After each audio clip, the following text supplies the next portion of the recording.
What's up, guys? You are on the air and off the books with Beth Ann and Samantha, and today we are going to be talking about the scandal, the book scandal, the TikTok book scandal, the book talk scandal, of 2022. And if you guys aren't on Book Talk, then get on Book Talk because this is the scandal. This book is called Lightlark by Alex Astor. So this book is about a place, or what do you call it? Like an island. There you go. She said. I'm picturing ocean and land. Oh my gosh! Well, way to introduce a book. It's about a thing. Place. This is about a person. This book is about a person. It is about an island called Lightlark. Yes. Okay. So every 100 years, they have sort of like a battle, Hunger Games style type Situation, where they pick a person, a representative from each kingdom, and I believe there are six, yeah. 6 kingdoms, and they go and try to win to break their kingdom's curse. Right. So, we did not read this whole book yet because we're going to kind of come back on probably our next episode or so and just kind of give you like a little short snippet of like what we actually thought. Yeah. So, we're going to kind of talk about the scandal. I think that's what we're most intrigued about because, like, the book so far is really good. Yeah. And if I hadn't known that there was a big old scandal behind it, I wouldn't have come to these conclusions. And Beth Ann's picky. I'm super picky, and I really loved the introduction because it starts off with a big bang. Mm-hmm. And so, like, I think the most interesting part is that when you start off, you're starting off with a girl named Isla. Is that how you pronounce her name? That's how I pronounce it. That's how it's pronounced in Spanish. Okay. So in my head, I'm pronouncing it Isla. Isla. It might be Isla, but I'm pronouncing it Isla. So I don't know. Isla Crown. Yes. So, and she is the, essentially the ruler or something like that, or part of the royal family for the Wildlings, which is a kingdom, a part of this whole, world, essentially. Yeah. And they're kind of like the savages. Yes. So far. Yes, so we far. haven't been introduced to the other. I think my only gripe is that looking in, they're the most interesting curse to me. Yeah. And I feel like the only thing I could think is that she could have been more creative with the other curses because, so the Wildlings cannot fall in love. And if they do fall in love, then they go savage, essentially, like turn into a wild animal, kill their lover, and then to survive, they have to eat 1 to 2 human hearts every month. Yes. So that's honestly really cool. Like, that whole concept, I've never heard anything like that. Like, it's very interesting. Like, but then you get into the other, like, factions and things like that, and they're not as, like, clever as that. So that's my only gripe so far. But otherwise, I don't think the writing is bad. I don't think the storyline is bad. Book design is fantastic. My thought is that she doesn't get into the other ones because I think this is going to be, like, a trilogy type thing. I think that's what she said, and maybe they dig like deep into the background of the other factions or whatever you want to call them, which would be interesting for their books. I'm obviously most interested in Nightshade because that's just me as a person. Like, let's pick the darkest kingdom and like their curses. They can't go out at night, right? Yes, or they'll die. Yes. Which, see, that's my thing. Is just like, I feel like it could have been a teeny bit more clever than that. But maybe it's deeper, and we just don't know it yet. I hope that it's really, really extremely interesting, because I think she set herself up for, like, that she could, like, really, like, play into, like, all of these kingdoms and go, like, super deep into it. So maybe that's why she left them kind of vague. I hope. Except for Wildlings, because that's what she's focusing on right now. Maybe. That's my only gripe, is that it just doesn't seem as, like we start off real heavy, like, awesome with these Wildlings, and, like, I love, like, their curse, I love the way that they are, I love the idea of all of it, and then, like, we get to the other ones, and it's kind of like, blah. Yeah. But the drama. The TikTok drama. Let's start off with TikTok. Book Talk is super mean. If you've ever been on Book Talk and like, Book Talk pretty much consists of like Sarah J. Maas stans. Like they will fight for her to the death. Yes. Like she is like the ruler and best of Book Talk. Her and like Victoria Aveyard. Yeah. I feel like it's not a very like you think I'm rough, like, and I'm hard on people. Book Talk and is literal Book Talk like is savage. bullying savagery. It really is. Yeah, so like when this book like first got announced and she was announcing that it was being released, like Book Talk, they automatically start digging like into her family. They dig into her past, her finances, because you know it's their business apparently. It was just so odd to me that people like immediately like, okay, you're releasing this book, and like I saw the original TikTok for the very first one, and it is literally like I could care less. Like it was so lackluster of a TikTok. Yeah.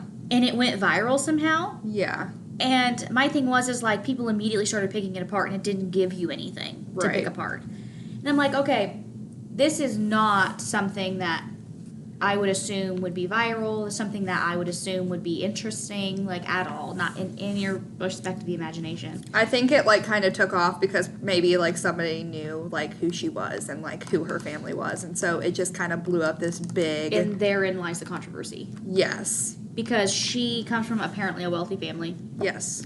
And so people are mad because she's been given this step stool to be able to have this success. Mm-hmm. And I guess my beef is that we're so worried about being fair. Or right. Not fair, or like, maybe not, fair is not the word. What do we call it? I think people want people to come from nothing to be successful. Right.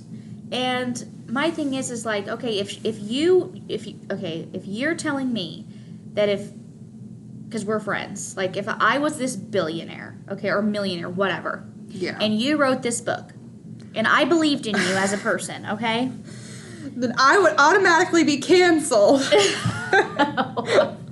No, but what I'm saying is like, why wouldn't I use what I have, right, to be able to give you that leg up because I want you to succeed, right? So why would I knock that as a person when she has the opportunities? If she has those avenues, those doorways that open up, those experiences, and if she has those resources, why wouldn't she use them? Because you can't tell me that somebody wouldn't do that. Like, no, don't help me. Like, you know what I'm saying? First off, like, her book had to have been good enough for some company to pick up and buy. Like, right.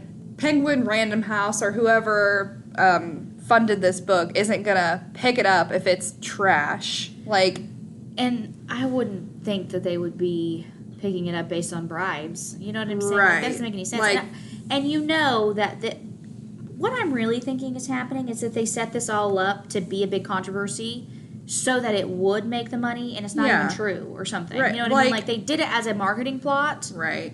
You know what I'm saying? But, like, rile even people up. if it's not a marketing plot, like, who cares? you guys are giving her the attention she needs to market this book. Yes, like absolutely. You Book Talk bullies, you are literally the reason feeding the beast that this book blew up as big as it did. Yes. So thank you.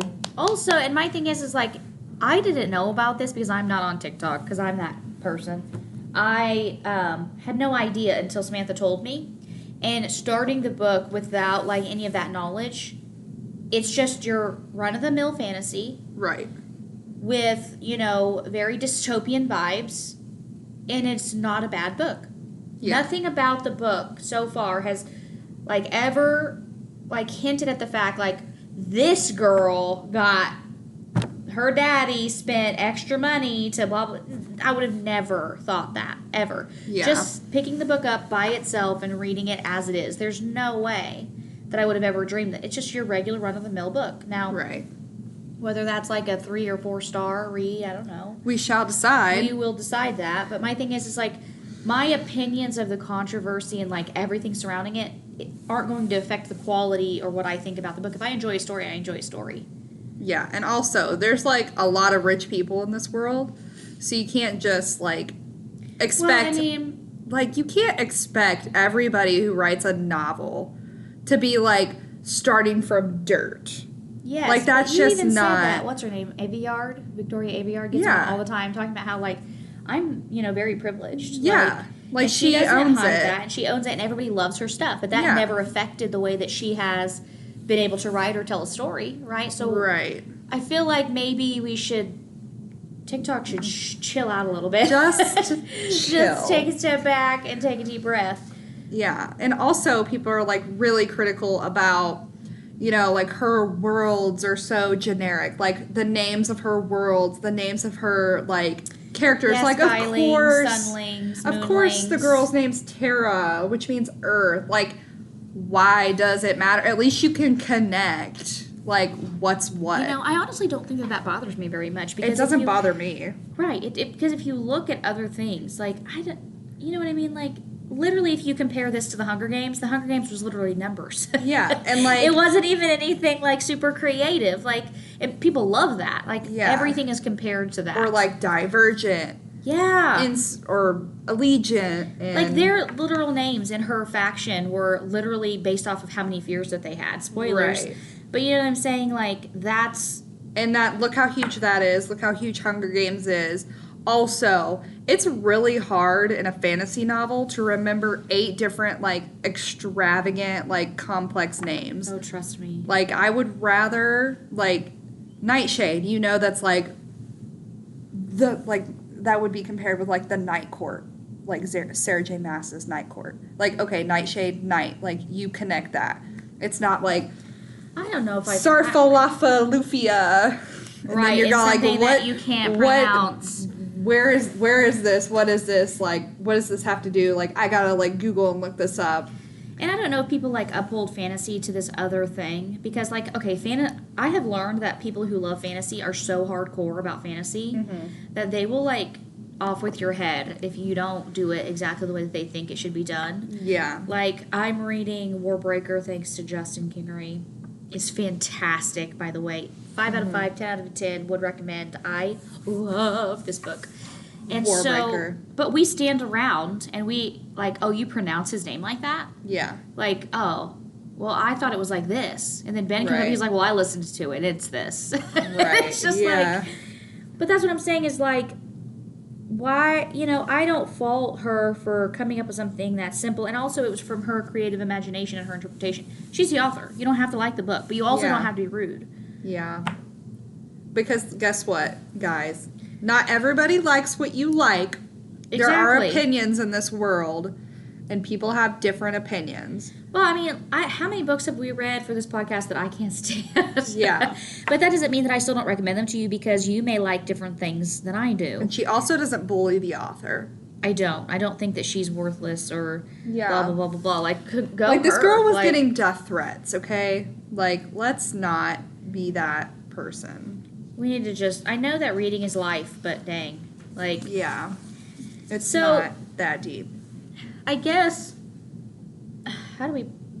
I just think it's so crazy how it's blown up like that because nothing has blown up quite the way that this has. Yeah. And honestly, this is what we want to bring you with. Is like we want you to read the book with us. Like we want you to pick up Lightlark and we want you to read the book, but we want you to read it as if you picked it up, you had no idea. Right. You have who no the idea. author was, and you just read the book for the contents and what it's worth and give me your honest review. Mm-hmm. If you really do think it's like piece of garbage, then okay. That's fair. That's your interpretation. And also, if you're reading something that's like fantasy dystopian and you hate fantasy and dystopian, you're not gonna like this book. So don't pick it up. You're not gonna like it. So like my thing is like, and also my thing too is that this book is not comparable to ACOTAR. It's not comparable to. For one, it's not adult. It's young adult. Well, but also my thing is like it's not really even Throne of Glass worthy. Like it's not worthy, but it's not comparable to that either. It's not complex. But it's like Sarah J. Maas's world. It's more simple world building. It's not as long of a series. You have to, like, take it for what it is on its own. And, like, people, like, I immediately compared it to the Hunger Games, but it's really not that either. You can see where there's, like, hints of those, like, themes. Yeah. But it really kind of does its own thing. And yes, I think there is a love triangle in this. So if you are looking for a little bit of, like, a romantic interest in the book, and that's another thing people are really mad about, is that they were promised really spicy reading, and they weren't delivered that. But it is a young adult fantasy. Right, and you never, like, I feel like the first novel's always, like, slow burn or whatever people call it. Like, in every fantasy. Like, it takes a long time to get the every, characters like, together. good fantasy novel I've read, Throne of Glass, ACOTAR, From Blood and Ash, have all been, like, the first book is always slow burn. Like, there's, like, hardly any spice at all. It's just, like, hinted romance and feelings. Like, why do you want to get into a book and, like, bam, there it is. There's a spice. Like, it's happening. And I don't think it was really, I think the other problem that was brought up too in the book talk is that she technically advertised some things that didn't show up exactly the way that they did in the book. Right. So she, like, summarized her personal thoughts about what she had written but didn't, like, quote the book directly, so that people felt that they were deceived into thinking that it was going to be one way and it didn't. Right. And that there was, like, a couple scenes that she had mentioned that didn't actually happen in the book. Right. So they felt like they had been hooked onto something and it wasn't delivered in that way. Yeah. So, like, false advertisement, essentially. Yeah. And so, okay, maybe that would be frustrating because you're waiting on something and you're perceiving it as one thing, but you get another thing. Right. And so people are thinking that she's making money off of people's misrepresentation, Right. essentially. Which I've seen, like, some of the TikToks and things like that on the books, and I guess I feel like it's just a vague, like, summarizing of, like, what's going to happen in the book, so I didn't really take it for 100%. Yeah. You know what I mean? I'm just like, oh, okay, that sounds kind of cool, and then you go into it. But we go into all these different books with all these different expectations, thinking that we're going to get something that we don't get. Like, I have been, like, reading horror lately that has been, to me, walking into it, thinking that it's going to be this horror situation, reading these synopsises and, like, all these things that the authors put out, thinking it's one thing, but getting another thing. We do that all the time. Yeah. Like, Clown in a Cornfield is not a horror to me. It's more of a slasher. Thriller slasher situation. Yeah, to some people that's horror, but to me that's not horror. No. So, but the way that it reads on the back, it seems supernatural horror. And it's not. Yeah. So, there are so many different ways that we can go into something and interpret and expect things and then not receive those things. So we just really want to know what you think about it. We're very curious to see. So if you're listening, I mean, seriously, pick it up and email us because we really want to know, like, and I would also encourage you to read the book and then go to the TikTok. Yes. And then see what you think because I feel like going in with a clear mind about it and like having no expectations is better than going into a book with all these expectations and then it letting you down because that's what it's going to do. Yeah. But that's every book you could read. Like, and I saw the TikToks first and I was like, okay, well, this makes me just want to read it more because it's this huge scandal and... Oh, yeah. Like I want to see if people are just being mean. Yeah, like the thrill of the controversy and stuff like that. But so far, Samantha's obviously farther than I am. Barely. And she definitely will finish it farther than me. But if she likes it, then I have hopes that it's going to be something that's worth reading. Yeah. I mean, you know what I'm saying? Like, it doesn't invalidate the book just because of people's opinions. Right. My point is, you like what you like, and who cares? Yeah.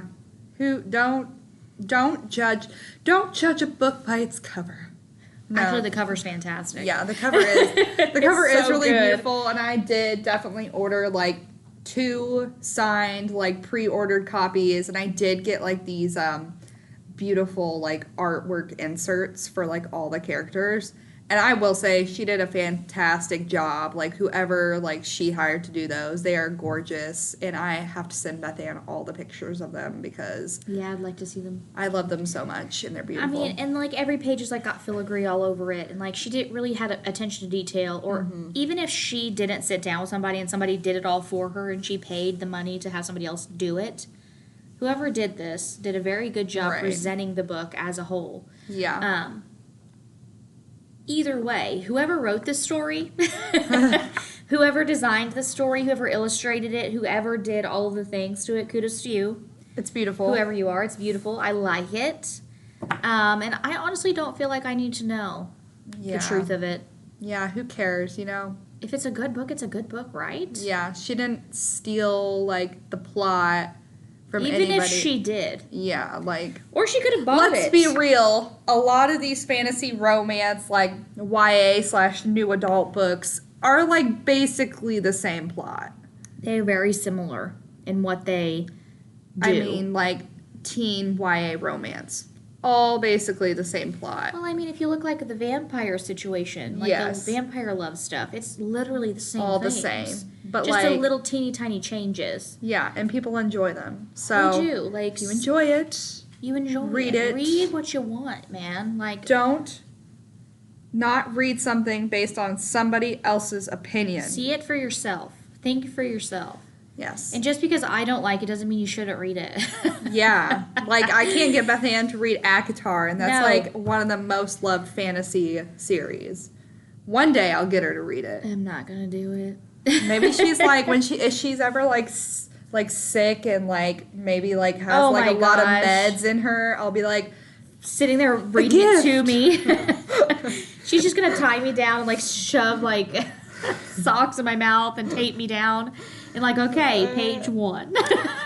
And then she's going to call me and be like, will you come back and read that? Yeah, will you just, like, finish the series? Yeah. I don't know, like, ACOTAR was too much for me. I've seen too Listen, much. she literally started reading, like, one chapter from, like, the spiciest book, the last book, so she can't, don't listen to Beth Ann. She doesn't know about ACOTAR. I know that it's too much for my poor heart. If you like spice, read ACOTAR. I don't. But, like, the only really spicy book is technically the fifth book. I don't know. Like, it depends if you consider the novella the fourth book. But it's come in. Check out Lightlark. We have it on Hoopla, and we have it in physical copy here. And I believe we have it on Libby. It's just, like, always got a hold on it. So, yes. Check out the book, listen to the audiobook. If you have it, pick it up. It's actually over there on the young adult shelf right now on the new section. So if you want to come in and grab that, that's there. Yes. And then... You have to tell us what you think, though. You can't just, like, listen to this podcast and then, like, be like, I'm not going to read it. Yeah. No, pick it up. Like, read some of it. Doug. Yeah, Doug, read the book. Lori, we know you're listening. Read the book. I don't think Lori would like it. Because she really likes crime, mystery, thrillers, and things like that. But you should still give it a try. You should still give it a try and tell us what you think. And then just for, like, to see, just so we have opinions about, like, the hype behind it. Yes. Because, like, that's the same thing, like, we're going to do with giving Riley Sager another chance. Yeah. And then also reading, Colleen Hoover. Yes. And, like, we're going to do that and see what the hype is with Colleen Hoover. I've only read one of her books. I liked it. It wasn't, like, life-changing, but I did enjoy it. But for her to be on the literal New York Times bestseller list with 15 million of her books every single week all the time. Yeah, for real. Like, that's okay. Listen. We never have her books here because they're literally checked out forever. All the time. So I just need to know what the hype is. Yes. So, like, it's just the same thing. We want to know what you think about all of these different authors. Tell me what you think about Riley Sager. Tell me what you think about Colleen Hoover. Tell me what you think about Lightlark. Email us. Tell us. Off the books at khcpl.org. O-R-G. Yes. Lightlark by Alex Astor. Tell us what you think. Email us. And we will see you guys next week for whatever we are reading because we did not look before this. Oh, we didn't look before this. But we don't know at all what it'll we're be reading. A good one. No, it's Survive the Night by Daniel Vega. Survive the Night by Daniel Vega. It's something that I started and stopped. So I hope it's really good. We shall see. All right. All right, guys. Peace out and have a great rest of your week. Yes, happy Thanksgiving. Bye. Bye. Oh, wait, that passed. Never mind. Just kidding. Bye.